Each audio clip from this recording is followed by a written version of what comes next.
is Kcal News, Los Angeles. Well, now here at noon, a manhunt for a dangerous suspect after a pair of brutal attacks right near the Venice Canal. Welcome to Kcal News here at noon and streaming on CBS News Los Angeles. I'm Jasmine Veal in for Amy Johnson. Well, people in Venice, they are on edge after two women were attacked there in just one day. Kcal News reporter Rick Montanez has the latest now on the investigation and the search for this suspect.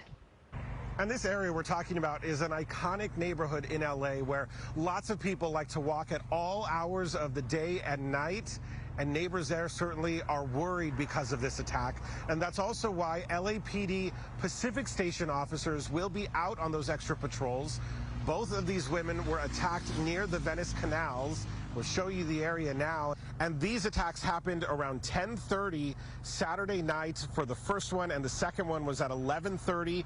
Around that time, they say the first woman was attacked on Strong's Drive. The second attack happened near the Sherman Canal. In both cases, the women were knocked out. Police say the suspect struck them in the head with a hard object. We're told both women suffered significant injuries. Neighbors tell us that one of the victims may still be in the hospital. LA City Council member Tracy Park lives in that area and says she's concerned about the attacks. Criminal behavior is not going to be tolerated, and violent offenders are going to be held accountable. And neighbors are worried. They say they've talked about not walking out alone anymore, making sure that they are in pairs or in groups. LAPD says the man they're looking for has short hair, stands about 6 feet tall, weighing 180 to 200 pounds. They don't have a description beyond that. They say he left evidence behind at the scene, but they won't say exactly what that was.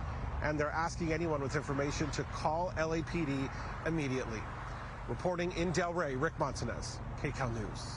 All right, now we are learning some new details about this car crash where the victim was found dead from a gunshot wound. Let's go to our assignment manager, Mark Liu, live at the desk. Mark, with some new information now from investigators. Yeah, that's right, Jasmine. Here at the desk, we've been working on this story all morning and into the afternoon now. LA County Sheriff's homicide detectives have just sent a news release with a host of new details about a startling discovery at this car crash that turned it into a homicide investigation. Now, let me show you some video from earlier this morning of the scene. The incident started here at Florence and Vine Vale, just before 2 this morning. New information from detectives say that officers from the Bell Police Department that were not far from this intersection reported hearing a loud crash, a loud sound. They immediately investigated and found that wrecked car at the curb and debris spread all over the sidewalk. Now, the news release from the homicide detectives say the car was beginning to catch fire. Officers pulled the man from inside of that car out onto the sidewalk and began life-saving measures for that victim. LA County firefighters quickly arrived. They put the fire out and assisted with the medical rescue, but unfortunately, that man, adult man, was pronounced dead at the scene. It was only then that officers inspected the car crash and noticed there appeared to be bullet holes in that car. That's when detectives found a gunshot wound on the victim's torso.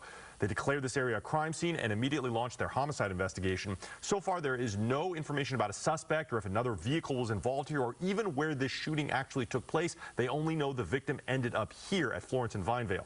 Detectives are now searching the area for any security video that may have caught this incident on camera. That is the very latest here from the desk. Jazz, I'll send it back to you. Well, Mark, another frightening scene this morning in San Dimas. This is where a driver crashed right into the front of a building, and you can see ended up upside down. Police say when they arrived on the scene just after 6:30, the car was actually on fire. They got out, they put it out, they then pulled out the driver who had been trapped inside. They rushed that driver to the hospital. We still do not know their condition. So thieves are taking pieces of history in Pasadena. Pasadena police are saying that they are swiping street lamps. As Kcal News reporter Tina Patel shows us, it's what the light poles are made of that makes them perfect targets.